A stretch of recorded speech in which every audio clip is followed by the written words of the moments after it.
In 2020, coronavirus forced America to go into lockdown. Shops were shut, restaurants were closed, and businesses went out of business. Many people lost their jobs.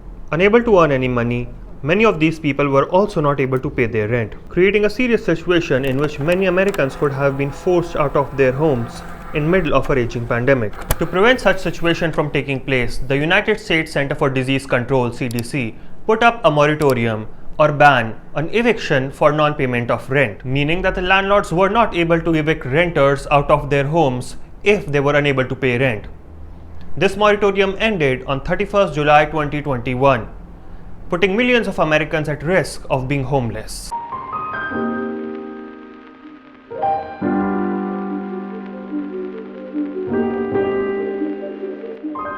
I am visiting Delhi University's North Campus today, and let me show you around.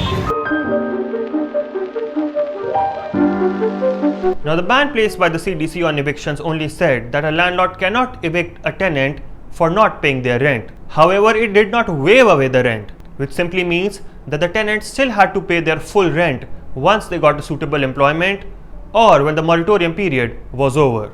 This temporary ban on evictions was a blessing for many Americans from low-income groups facing financial hardships due to the COVID-19 pandemic.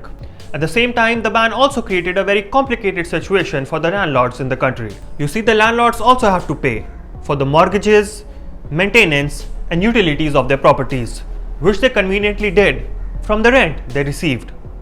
And if a tenant was unable to pay the rent, they could have simply evicted that person and re-rented the property to someone else. Due to the pandemic, the landlords did not receive rent, and due to the moratorium, they were unable to evict the tenant that was not paying rent and re-rent the property to someone else. The ban resulted in $13 billion of unpaid rent per month, thus creating a huge financial burden on the landlords in America.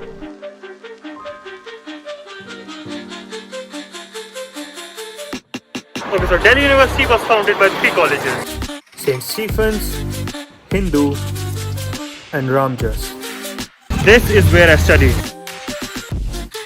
In June 2021, in a court case between the landlords and the health department, the US Supreme Court denied the extension of the eviction ban because the CDC did not have the authority to put such a ban on evictions in the first place. At the same time, the Supreme Court allowed the Congress, that is their parliament, to make a new law if they want to extend the eviction moratorium.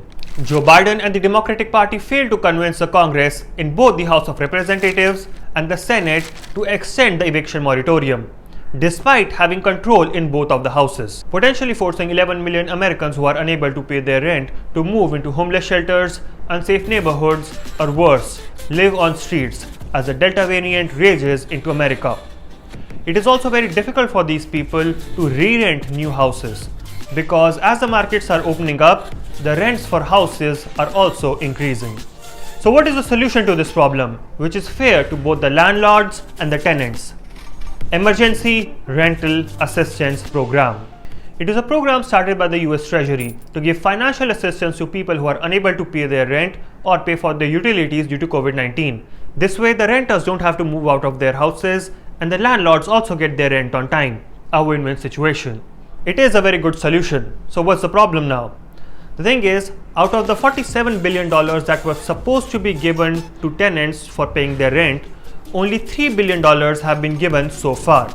The money is slow to reach in the hands of people due to complex bureaucracy and lack of fund allocation systems at district and state levels. Some states such as New York and California have put up local laws to extend the eviction moratorium. But this is not a permanent solution because ban on evictions will definitely hurt the house renting market in America and further slow down the post-COVID economic revival. At the same time, millions of people cannot be forced to go homeless. That being the case, the federal, state, and district governments in America need to coordinate among themselves and get the cash in the hands of people as quickly as possible. Thank you, ladies and gentlemen, for coming to my vlog. I'll see you soon.